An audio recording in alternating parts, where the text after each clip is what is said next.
And hello to the Juice Guru Academy and Juice Guru community. We're about to go live here with a very special interview and masterclass on, interestingly enough, seed saving for a healthy future with our guest, Jill Henderson. Hi, Jill. Are you out there? I am, Steve. How are you today? Great. We're going live in this minute, and I'm really excited about this topic. I'll let you know when we're on Facebook. We're now recording, though.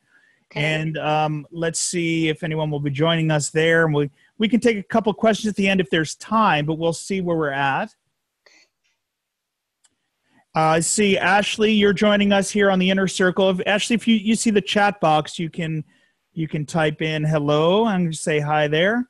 You can always join at the end with a question if you've got one as part of being part of the Academy. Thank you for being here, Ashley. And see, we're on Facebook, and that's great. Coming in live there. Hello, Facebook Juice Guru community. Hello, the Juice Guru Academy. And hello, Jill Henderson. Where are you beaming in from today? Well, I'm here in the South Central Missouri Ozarks, so not too far from the Arkansas border, but it's fall here. Did I lose your audio? Can you hear me? That's weird. We lost your audio for a minute there. Ashley, are you hearing her? Because I'm not. Let me see here. Yeah, I haven't touched anything.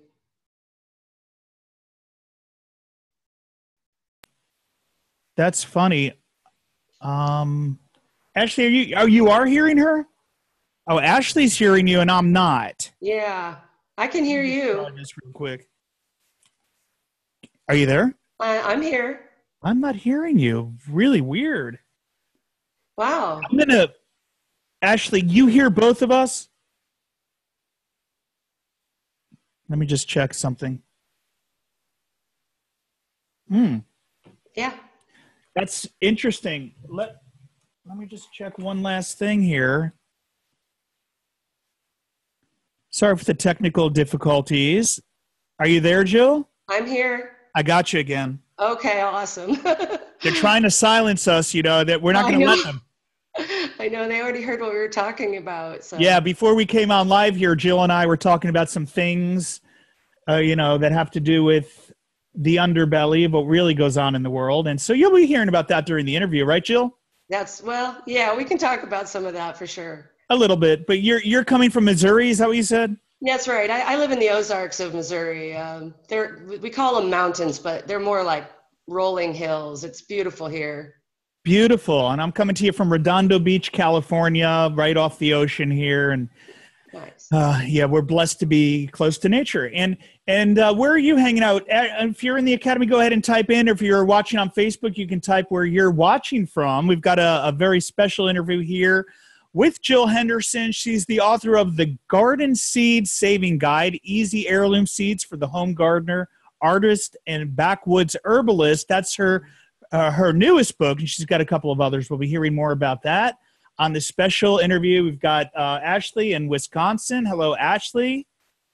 Coming to us from Green Bay. And over here on Facebook, we've got Rob in Old Bridge, New Jersey. Hi, Rob. Okay, great. So are you all set, Jill, before we start recording so this can go out to thousands of people on iHeartRadio too?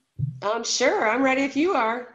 Oh yeah, I am ready. I've got my big thing of water here. Have you got water in case you need to get a drink there? I have a little drinky, so I'm good. All right, good. Thank you.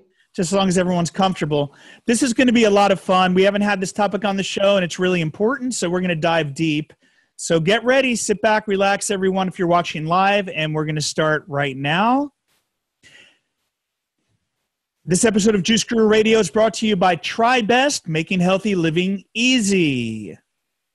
Hello and welcome. Welcome to Juice Guru Radio. I'm your host, Steve Prusak. On today's show, we've got Jill Henderson. She's the author of the new book, The Garden Seed Saving Guide, Easy Heirloom Seeds for the Home Gardener, Artist, Backwoods Herbalist. We're going to find out why seed saving is viable for a healthy future right after this with Jill Henderson. So sit back, relax, have a juice, some tea, some water.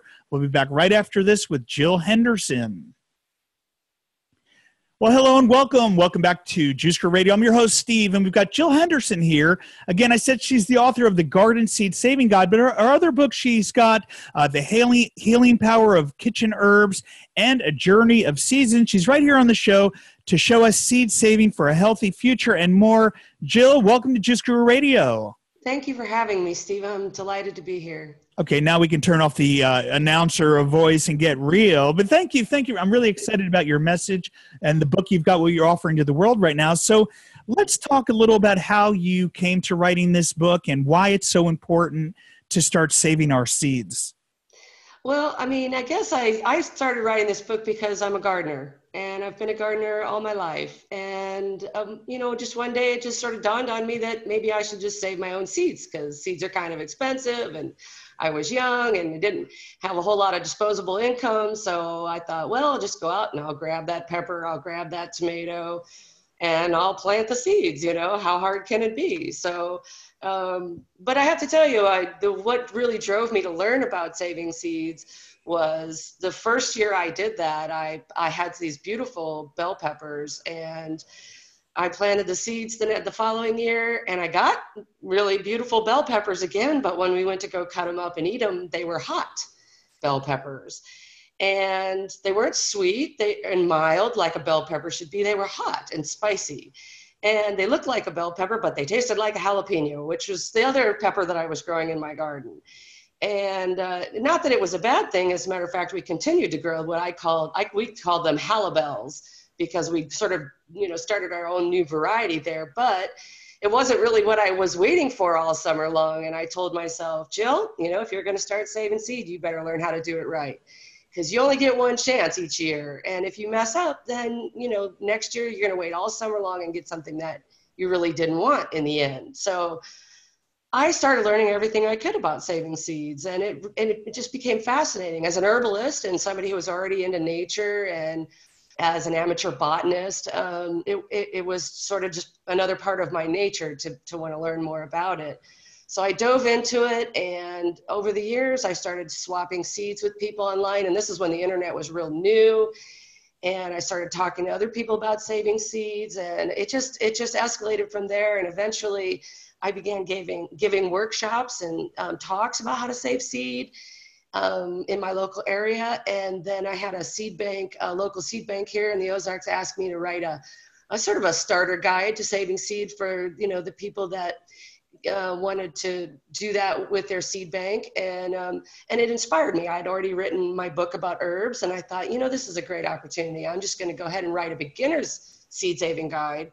At that time, there was only one really deeply intricate book on seed saving on the market. And I thought, ooh, that's quite it's like a dictionary. It's so intense. And most people didn't want to delve into it that deeply. So I decided to write a beginner's guide. And you can learn everything that you need to know in this guide within 60 pages.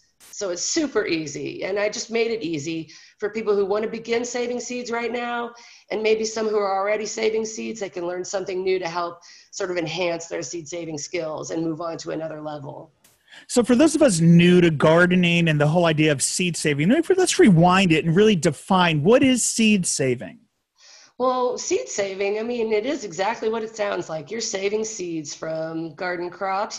And once you start saving seeds from your garden crops, you can save seed from all kinds of things, flowers, ornamentals, fruit trees, even if you want to, which is a little more challenging, but you can do it. And, essentially there's a handful of things that you really need to know to save seed. And we can go over that, kind of as it sort of directs us to, but it's not that difficult. And that's what I set out to prove in this guide, is that it's really quite simple once you know a few of the basic facts.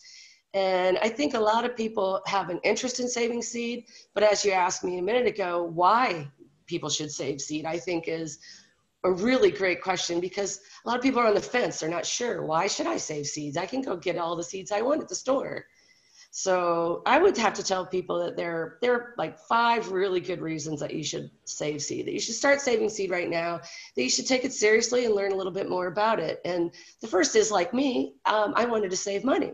Seeds are not cheap, especially if you have a big garden. So I probably grow 30 to 40 different varieties of crops in my garden every year. And I don't even have a huge garden. So if I want to grow organic seeds, and I do, I am going to pay about $3 to $3.25 for a packet of seed.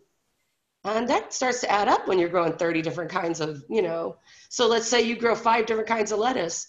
So 3 times 5, is $15 just for lettuce. So, so saving money is the number one reason that most people give for saving seeds. The other thing is, it's really important to know where your seeds come from. Now you're out on the West Coast, right? And actually I was born and raised in Orange County. So I know a little bit about California, but most of the seeds that we get commercially are grown on the West Coast or the very farthest East Coast, like in Maine and Vermont and places like that. That's because the climate is conducive for saving seeds in those areas. So, but you kind of want to know where your seeds come from because you don't know if they're going to be spraying something on it unless you're buying organic. They might put a fungicide on it. They might put neonicotinoids on your seeds now, which are endemic. And once they get in your soil, they're going to remain in your soil for the rest of your life. That's a whole nother topic, but you also just kind of want to know where they're grown and how they're grown. So if you grow them in your own garden, you know all that already. So knowing where your seed comes from is pretty crucial. And related to that is basically when you grow seeds in your own garden, they have a memory. Seeds have a memory. So they're gonna remember where they grew last year and the year before and the year before, and then they become adapted to your very specific climate. So here in the Ozarks, we have all 4 seasons: spring, summer, fall, winter. It can get very cold in the winter. We can have late spring frosts. We can get early fall frost. It's hot and humid, and we often get periodic drought in the summer. So the seeds in my garden are going to be adapted to my climate. If you grow them in your garden, they'll be more adapted to the climate that you're growing them in. So they'll be more resilient. They'll be tougher and, better able to withstand the weather conditions where you live. So that's another reason. I guess the next reason would be, all the rage right now is heirloom seeds, and for a good reason. And if you want to preserve an heirloom or any open pollinated seed, then you're going to need to grow it out and preserve it yourself, especially if it's very rare. I know here in the Ozarks, we have a lot of locally adapted heirloom seeds. They originated here. And even within indigenous cultures, Native Americans have seeds that they've passed down for hundreds of years. And so say your family came from Germany or Poland or Russia or, any number of places that we Americans have come from over the last few hundred years. And you have this great heirloom variety from your grandma or something. And so saving your own seed will help preserve that variety. So we can help preserve these old heirloom varieties by growing them out and saving them ourselves. And haven't they said those are more nutrient rich? And like when we talk about like hybridization of seeds, like carrots, they become more rich in sugar, more potent in sugar. Yeah, I think when you're talking about Brix levels, that has a lot to do with your soil and how you grow your vegetables. But that also can become part of the seed's memory as well. So if you're growing a high Brix crop that has a lot of extra nutrition in it, you're going to pass those genes on in every generation that you grow. So just remember that seeds are living things and they have memory, and they remember where they came from and they remember how they grew, and their parents pass on genes to them just like your parents passed on genes to you. So they can do those miraculous things that sometimes we can't always do. Interesting. And wait, did we hit all 5 there? That was. Well, no, I guess the other one I was going to say is, we were just talking before the show about all the natural disasters we've had in this country this year. We had a severe flood that wiped out several towns right here in the Ozarks where we live this spring. It was just horrible. It was a century flood. We're still reeling from it. And then we had all those fires out west. I lived in Montana for 10 years. All those places that I lived are all burned up, thousands and thousands, hundreds of thousands of acres now in Sonoma and Anaheim. You guys are dealing with fires all over the place. We had Hurricane Harvey, Hurricane Irma that just devastated the South and on the entire Caribbean, Puerto Rico. And so when you're talking about preppers and preparing for disasters, seeds are seeds are an incredible resource. You can keep them for long periods of time. And if everything works out, you know, you can plant them immediately. And let's say you have a flood, as soon as the waters recede, you can plant them if the weather's conducive. If the weather's not conducive, you could probably grow them indoors. If it's cold, maybe you could grow lettuce or broccoli or carrots or something like that. So, you know, when we think about disasters and being prepared for disasters, seeds are invaluable and they take up very little space, easy to carry around. When you say a long time, how long do they typically last? Well, it depends, you know, I mean, some seeds like onions that you really, they don't like to be kept for more than about a year. But the good thing about onions is you can just harvest them and put them right in the ground and they'll grow when the time is right for them. But other seeds, you know, you can keep them 5 or 6 years just on an average basis with no real special, you know, preparations. But if you put them in the freezer, if you dry them out properly, check your moisture levels before you put them in the freezer, you can encase them in plastic or glass. They can last for a decade or more. And then, of course, you've probably heard of like the seed vaults. We have all these doomsday seed vaults around the world now, and those seeds are cryogenically frozen and they stay well below freezing, and they can be kept for probably 50 to 100 years. Well, I haven't heard of the seed vaults, actually. Yeah. That's really interesting. Yeah, there's some very, very large seed vaults that are spread across the globe that were started in the last decade or two in the event of a world catastrophe. So that, you know, a lot of the seeds are put in there by research institutions, universities, private entities, private corporations, countries, even, to ensure that they can put these seeds somewhere safe in case there's a global disaster, a drought, fire, whatever you want to, you know, any kind of scenario you can imagine, that they can go back and they can open up that vault and retrieve their seeds. And primarily most of them are food crops. So. Wow, that's really smart.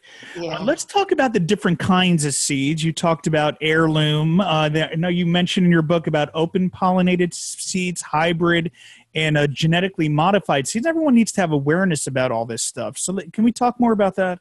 Sure. Yeah, I think it's really important that people understand what they're getting when they buy seed or when they save seed. So open pollinated is a term that flies around a lot in the seed community, and you'll hear it often. You'll see it in my book over and over. When you're talking about, you know, general gardening terms, you know, like in the garden, what happens between plants and the pollination in the fertilization process. Open pollination simply means that they're free to pollinate amongst themselves within their species as nature intended. So that's an open pollinated plant. When we talk about open pollinated in the terms of seed saving, generally we're referring to some sort of a seed that is not a hybrid or a GMO. So in that instance, now open pollinated is kind of where you want to go really when you're saving seeds, because they're natural. It's the way nature made them. It's the way God intended them to be. And heirlooms are just old varieties of open pollinated seeds. So they're still open pollinated. They're just an old variety. They usually about 50 years they've been around. Now you have hybrid seeds, and hybrids are also, they're relatively natural, although there are some that are man-made, but they're man-made in a physical way. So for example, if you have you know, a California wonder bell pepper and a big boy bell pepper, you know, both open pollinated varieties, they might take a little tiny bit of pollen from the stigma of one and put it on the anther of the other. There's a very complicated process, but it is still a natural process in terms of you're not crossing outside of the species. But the problem with hybrids is that when you save their seed, like say you buy hybrid seeds in the grocery store, they are not going to come true when you plant them 99.9% of the time. So if you plant a hybrid seed, and it'll say so on the packet, by law, it has to say it's a hybrid. So it'll either say hybrid or F1, which means the first generation after a cross. A hybrid is made up of 2 separate varieties, or maybe even more varieties that are crossed intentionally. But when it happens in the garden, like my Hallabell, which is an accidental cross, I got lucky and those seeds came true, and I got the same Hallabell, the hot bell pepper that crossed with my jalapenos, that kept coming true. And I had a stable variety very quickly. But generally, you don't have that. If you plant the seeds you save from a hybrid, you don't know what's going to come out on the other end. So, if you save, if you have a couple of different varieties of squash in your garden and you save the seeds from them, but don't take any steps to prevent them from cross-pollinating one another, they're not going to look like the parent plants. So you'll have that same problem I had with my halibels when I was expecting nice, sweet, luscious bell peppers, and what I got were hot bell peppers. And they were good, but that's not what I waited all summer for. So you have to be a little bit careful about saving hybrid seeds. And then the last one is the GMOs, now genetically modified organisms. Sometimes they're called GMFs, or genetically modified foods. And these are wholly unnatural. They are made in a laboratory, and they are genetically modified using viruses as a vector to force one species to accept the genes from an unrelated species. Now, let's take sugar beets or rice, or we have canola oil, rapeseed. There's lots of genetically modified food crops out there today, and the list is getting larger all the time. But you can say that in the laboratory, scientists sat down and they literally spliced the genes of one species into another. Now, sometimes those species might be related, as in, let's say, rice, and I'm not going to say that's true for all rice, but lots of times, basically, they're splicing the DNA of things like mold, fungi, insects, rats, rodents, human beings even. And so for example, they actually have a rice that is spliced with human genes, and they're intending to use this rice to make medicine, and I put that in quotation marks. So when you eat a genetically modified organism, you have no idea what's in it. And in order to make those unrelated genes cooperate and splice, to actually have that unrelated species accept that DNA, they have to use something like a virus in order to confuse the host DNA and basically cause an inflammatory response. And so, you cannot save GMO seeds because it's illegal. There's patents, but really you don't want to anyway. Well, there's a reason they call it Frankenfood. I mean, it's really, and it's funny, as scientific as it sounds, often when they're doing this, it is like being a mad scientist. They have no idea what the long-term repercussions are of introducing this food to the food supply and what that's going to mean for generations to come. They really have done zero studies on what this means when we combine these, how we can't play God.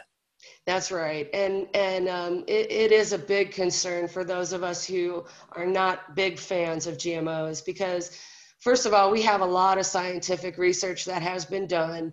The World Health Organization and many others, very well-respected scientists who have come back and shown us time and time again that genetically modified foods are unhealthy and cause problems within the human and animal body. I know I write for a magazine called Acres USA, and it's an eco-agricultural magazine. And I hear over and over again farmers who say they'll offer their livestock GMO corn and organic corn, and they will eat the organic corn and leave the GMOs sit there until they're nearly starving to death because they sense there's something wrong with it. So, I mean, I don't want anybody coming down and, trying to come and take my farm away from me, but GMOs act like regular crops out in the field. So when you have Roundup Ready corn, for example, you can't grow organic corn around it. It's impossible. Ask Jerry Gettle from Baker Creek Heirloom Seed. He lives right up the road here from me. And their seed company has taken off. They're in Petaluma, California. And and he can hardly find organic corn seed because the pollen from corn will go over and contaminate the organic corn. Now, if a farmer's found with any trace of GMO genes in their organic corn, well, they can be sued by the company that has the patent on that GMO. So, once you open Pandora's box, and they have been. What's that? And they have been. There have been cases. Yes, they have. Yes, they have. There have been many, many farmers who have been sued persecuted. They've had their farms taken from them, their livelihoods.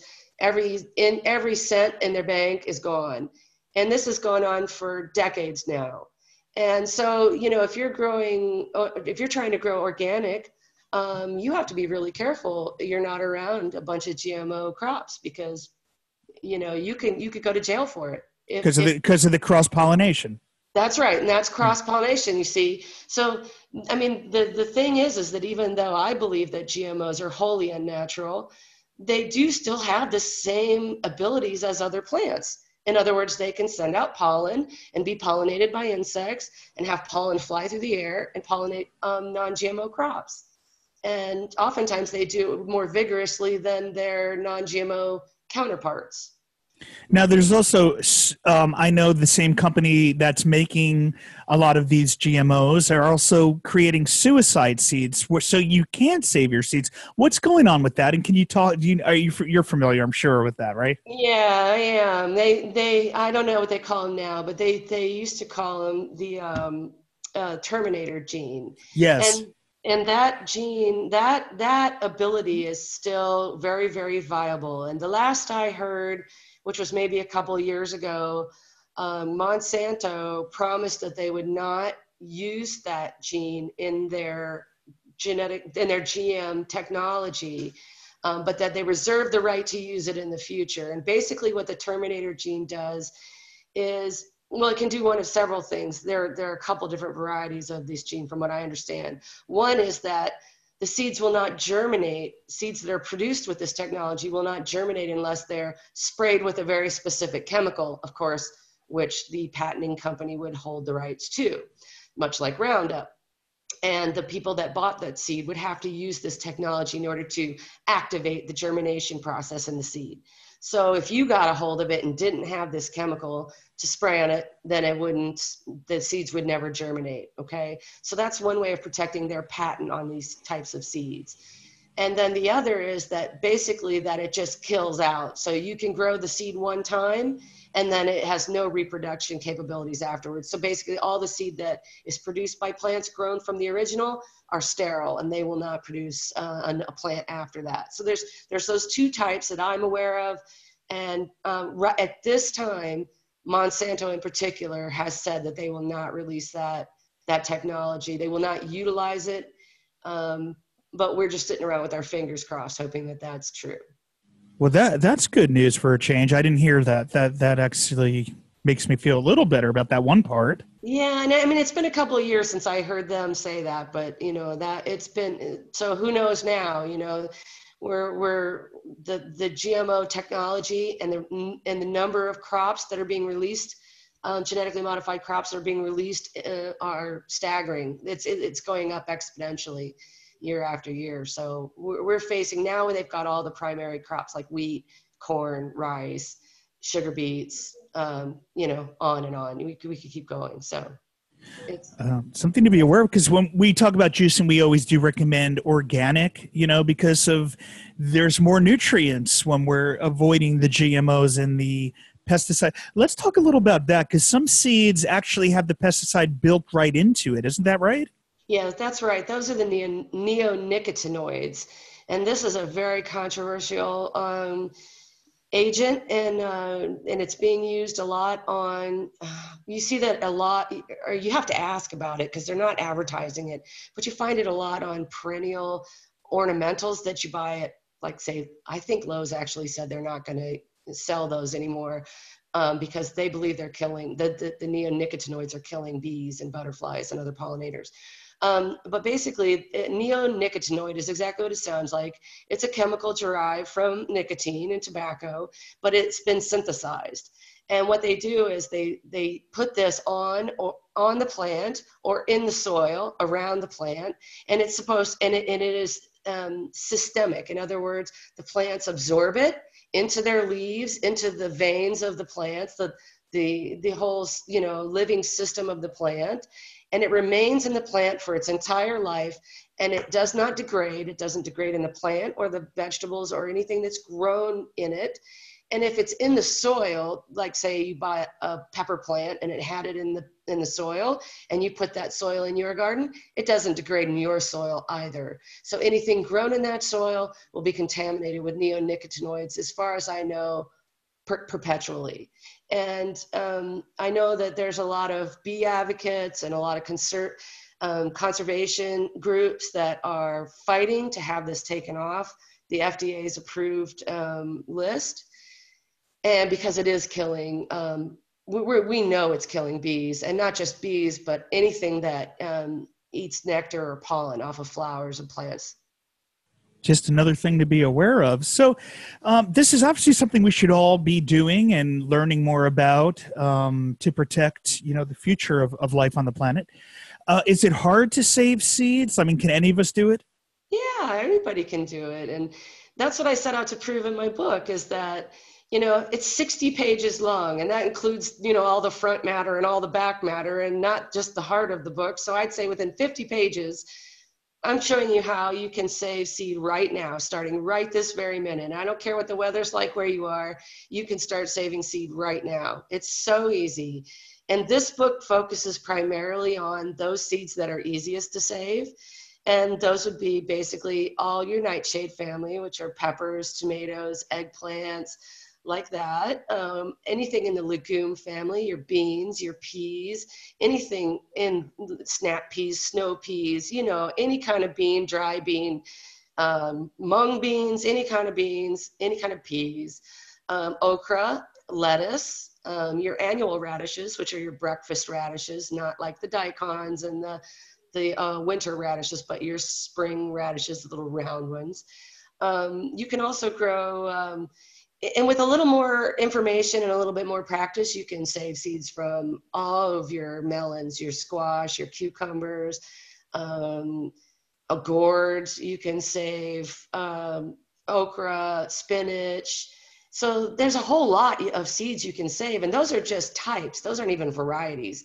So that's hundreds of varieties of things that you can grow in your garden right now without a whole lot of extra information. The hardest ones to save are the biennial plants. Those are things like the brassicas, kale, kohlrabi, broccoli, cauliflower, and a few others. And the reason those are difficult is because there's so many that can cross-pollinate. They have very specific requirements to protect the cross-pollination, so you keep your seeds true. But just to start out with, all those plants all those different types of crops that I just mentioned, you can start saving right now. What are some of the pitfalls, obstacles that we might encounter if we, start saving our seeds? Well, I think some of the most important ones are, these are the problems that most people encounter. And one is, if you're saving your own seeds and they don't germinate. I hear this a lot from people who started without really doing a whole lot of homework and learning how to save seed. And this is why it's important to do a little bit of basic educating yourself, about, the basics of saving seed. You'll prevent a lot of these problems. And the very first one that people have who just save their seeds willy-nilly is that the seeds don't germinate. And the seeds that they save don't germinate. And there's a couple of reasons for that. And one of them is that they didn't save seed from enough fruits. A lot of plants, they have a lot of genetic diversity built into them, and they need a lot of genetic diversity as they grow. So they need a bunch of like plants in the garden to mix up their gene pool. You know what I mean? So it's like breeding dogs. If you breed a sibling to a sibling over and over and over again, you're going to come up with a dog that's got all kinds of health problems, right? So it's the same thing with plants. If you don't save seed from enough fruits of different plants, then you're going to run into a genetic roadblock, because plants need genetic diversity to be healthy. So if, let's take something like squash, for example, you want to save one squash from 5 or 6 of the same kind of plants in your garden, not just one. If you do that, if you just save that one fruit from one plant, you're going to wind up having problems like poor or reduced germination or no germination at all. And then the other problem that people have is that they don't, on the germination front, is they don't wait until their fruit is botanically mature. So like, we'll take peppers again. Everybody likes green peppers, and not everybody wants to wait long enough for the peppers to turn red. but a pepper isn't really truly botanically ripe until it's red, right? So it needs to be red, and it needs to be a little bit soft and maybe a little bit beyond the eating stage. So, you know, like the one you find in the fridge, it's all kind of, it feels a little squishy and soft and you go, yuck. Well, that's kind of when it's really ripe. I mean, botanically speaking, so that's when the seeds inside are ripe. So learning when the fruit that you're growing is actually botanically mature, that will help you with a lot of the problems that you have when you save seeds. And cucumbers too, for example, nobody wants to eat a ripe cucumber. They're giant. When they get ripe, they're big, they're yellow, they're ugly, and they don't really taste very good. They have big fat seeds in them. But if you're saving seeds, you need to let a few get that big in order to have viable seeds. So that's one of the big problems that people have when they're saving seed for the first time. So when you harvest your crops, you're putting, you're eating a certain amount, and then you put aside a certain amount to ripen fully, and then save the seeds from that. Is that how you do it? Yeah. So if you take a crop like cucumber, for example, where we eat the fruit ourselves, it's table ready when it's immature. We like a nice young cucumber because the seeds are very tiny inside, the flesh is sweet and crisp, but a ripe cucumber gets like, this big. It gets really big. It's really unappetizing. But if you'll let one cucumber on each of the plants that you grow ripen, so I usually grow, and I have more cucumbers than I can stand, I usually grow about 8 cucumber plants because I want a lot of cucumbers real fast for pickles and stuff. So on those 8 plants, I will let one cucumber from each plant get big and yellow and ripe and soft. You leave it on the plant until it's botanically mature. And once it's botanically mature, then you cut it open and scoop the seeds out. And you'll know when they're ripe because they're fat and plump. And you can tell. Now, some fruits are really easy, like tomatoes and watermelons. We eat those when they're botanically mature. When they're at their sweetest, you eat a tomato when it's big and red and ripe. The seeds inside are ripe. When you eat a watermelon, the fruit is botanically mature, and so are the seeds. Pumpkins and squash and things that, especially winter squash, those you can even put in storage, and you just harvest the seeds when you're ready to eat them. But when you take a zucchini, for example, it's the same as a cucumber. You gotta let it get big and ugly and unedible on the plant before you can save the seeds. So as long as you allow one or two fruits to do that, then you're not going to have any problem. And that also goes back to your germination issues and other issues. Learn when the fruit is ripe botanically, and then learn how to allow it to ripen on the plant. And then you'll have no problems getting seeds that germinate true every time. Great. And those cucumbers are great for a base on our juices too, with a little bit of celery. I actually like the big ones. Yeah. The big ones, they're not as crisp as an immature cucumber, but I actually like them, because cucumbers are really melons. And so when you let those cucumbers get ripe, scoop the seeds out, peel the skin off, dice them up, they're delicious actually. At least the ones I grow, which are the straight 8s. They come out very nice. And while they don't taste quite like an immature cucumber, they're very nice, and you could juice them. There's lots of good stuff in it that time. Interesting. I never thought of it that way, that they're immature cucumbers, the kind we're chopping up and putting in a salad. It's actually an immature cucumber. That's right. And so take something like broccoli, for example, the heads that we eat, the green heads, those are actually flowers that are immature. And if you let that broccoli go, it would actually open up their flowers. You would see the flowers, and then the seed head would be where the broccoli head is. So we eat a lot of our fruits and vegetables immature from the garden. But we have to learn when it is that they're actually botanically ripe in order to save seed from them. So that's pretty critical. And I was going to tell you too, when we were talking about reasons for saving seed and disaster preparedness, one of the things that I had in mind to say to you was seeds, and it's also another good reason for saving seed in general, because seeds are alive. Inside of every seed is a little packet of nutrients that help get the seed off to a good start.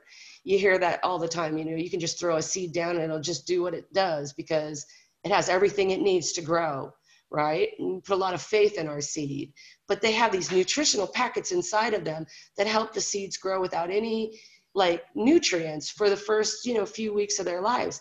So the seeds you save, you can sprout them. Within 3 to 5 days, you can have microgreens. You can eat them raw. You can juice them. You take these people in Puerto Rico, for example, if they had mung beans and broccoli seed that were organic, they could be sprouting and having fresh organic greens in 3 to 5 days. So Yeah, and those microgreens are so nutrient rich. I love the taste of them. they're fabulous, and they all have their own flavor. Radishes, broccoli, cauliflower, I mean, you name it, kale, beans, peas, I mean, you name it, you can sprout just any kind of seed. And because they're so packed full of nutrition for themselves to grow, they're packed full of nutrition for our bodies as well. So they're preparedness food, they're an emergency food, and they're a great superfood that you can use raw, you can juice, you can stir fry, you can sprinkle them on things. I love sprouts. I've got some mung beans going right now. Yeah, and another thing is I grow them all the time. It's really easy to grow no matter where you live, year round. So Yep. There's no excuse not to get gardening and saving your seeds and doing all this. Absolutely. You're listening to Jill Henderson here on Juice Crew Radio. She's the author of the new book, The Garden Seed Saving Guide. Now, that's available on Amazon and bookstores worldwide. Is that right, Jill? Yeah, you should be able to find it in multiple countries and on Amazon for sure, and in Kindle and in print. And you can find Jill on the internet at www.itsshowmeoz.wordpress.com. We'll have a link to that up at juicegururadio.com. And before we close out, I wanted to ask you, because one of your other books is about the healing power of kitchen herbs. And we're always talking about juicing and how we can add some herbs to our juice, like cilantro and some of these other ones, dandelion greens, things like that. Can you talk a little about the healing power of kitchen herbs and how, everyone could benefit from using more herbs and growing them in the kitchen?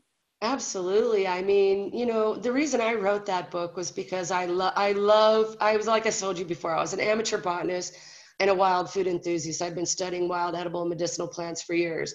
And I thought to write a book about that, but then I was sitting outside one afternoon, just trying to think of what I wanted to write. And I said, look at my herb garden was right in front of me. And I thought, these are the oldest herbs in the world. These are the oldest medicines in the world. Before they were used to season food, they were used to heal our bodies. So all the common kitchen herbs, sage, oregano, rosemary, thyme, ginger, garlic, all those herbs are so healing for our bodies. And all you have to do is use them in your food every day. And it's like medicine in your food. You turn your food into medicine. They heal and they give us tons of nutrition, many vitamins and enzymes and micronutrients that we don't even think about. And literally, you can eat them fresh, you can eat them dried, and they preserve our food. They make our food taste great. And my book, The Healing Power of Kitchen Herbs, talks all about how to grow them in your own garden, what to do with them after you grow them, how to use them, how they're used as medicine. And often it's just as simple as putting it in your food, using those fresh herbs to season your food. What are your top 5?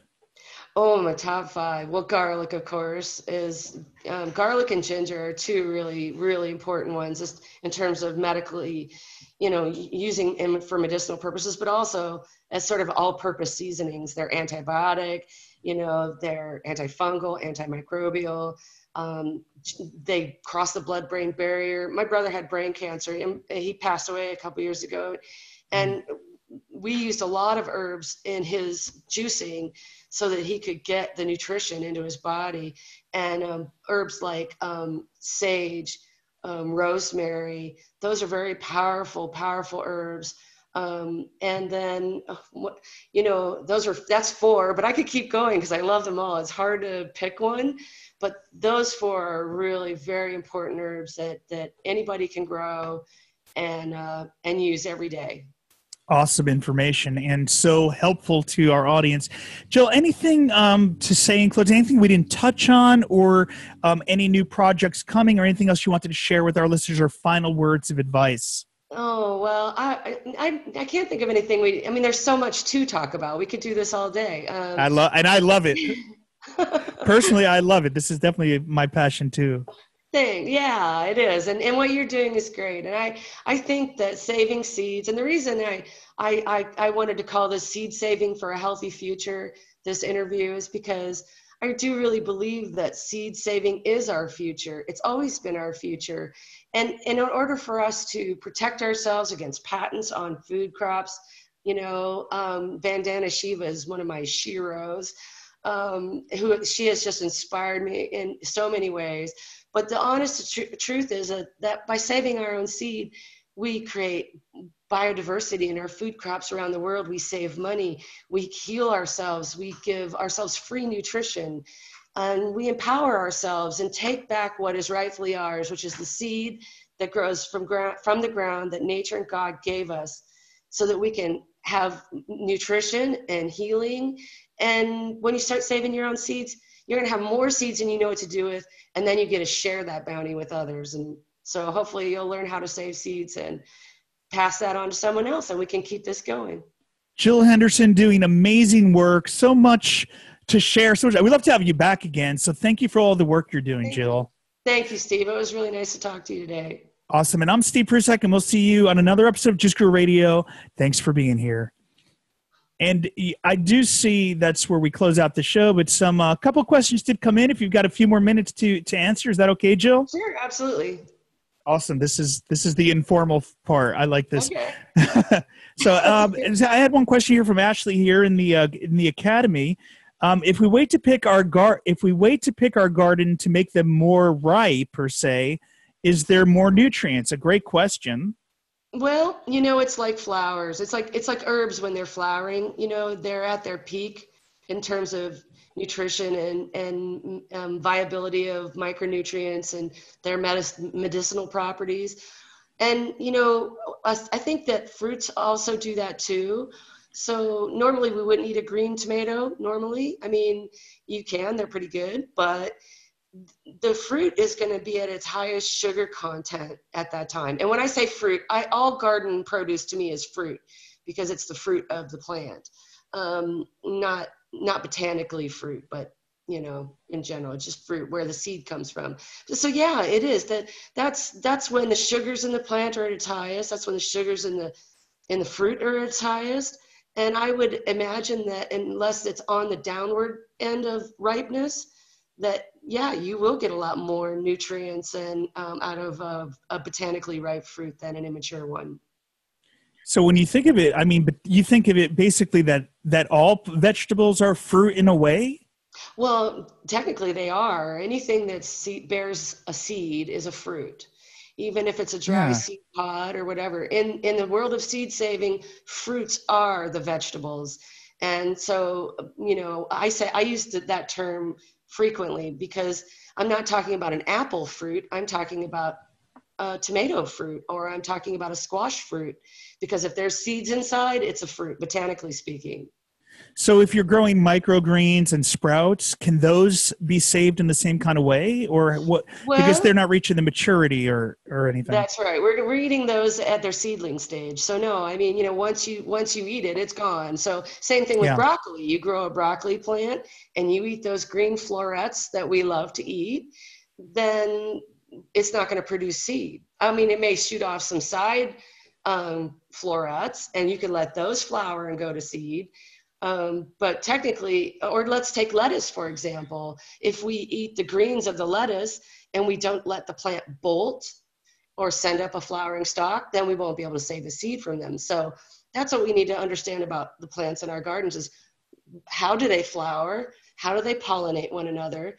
When are the fruits botanically ripe? So you take spinach, for example. If we eat all the spinach, then we won't get seed. We have to let some of them bolt and go flower and set seed. So, once you start doing it, you go, oh, that's right. Okay. If I pick all my radishes, then I won't get any radish seed. So I have to leave things in the ground longer than I would if I were going to eat them. Okay, I think we have one more question here. Kathleen wrote in, jumped in late. This is great information. And I've heard of the seed vaults, but the memory of seeds and how they adapt to your local climate and soil is new for me. Thanks for this great information. You're welcome. And it's like anything, they know where they came from. They knew how their parents have given them the information that they need. The parent plants have passed on the information the seeds are going to need to be successful, because that's all the plant wants to do, is to reproduce. So it's given its offspring, the seed, everything that it needs to know. And so the longer a plant grows in your climate, the more memory it has about where it's growing and what it needs to do to survive. So by saving your own seed, you have seed that are a lot more adaptable in your climate, especially if you live in cold climates with very short summers. And the longer they're growing in your garden, the better they're going to grow, because they have that memory. True local food. Jill Henderson, thank you again for being here, sharing the wisdom and knowledge. What a gift. Thank you for being here. Really grateful. Thank you so much. I really enjoyed it, Steve, and I look forward to coming back sometime. Awesome. I'll share the link with you when we get this out and, spread the word. Okay. Thank you so much. Thank you again. Thank you. Bye-bye. Bye-bye. And to you and Juice Guru Academy, thank you for being here, and we'll see you next time. We've got more coming this week.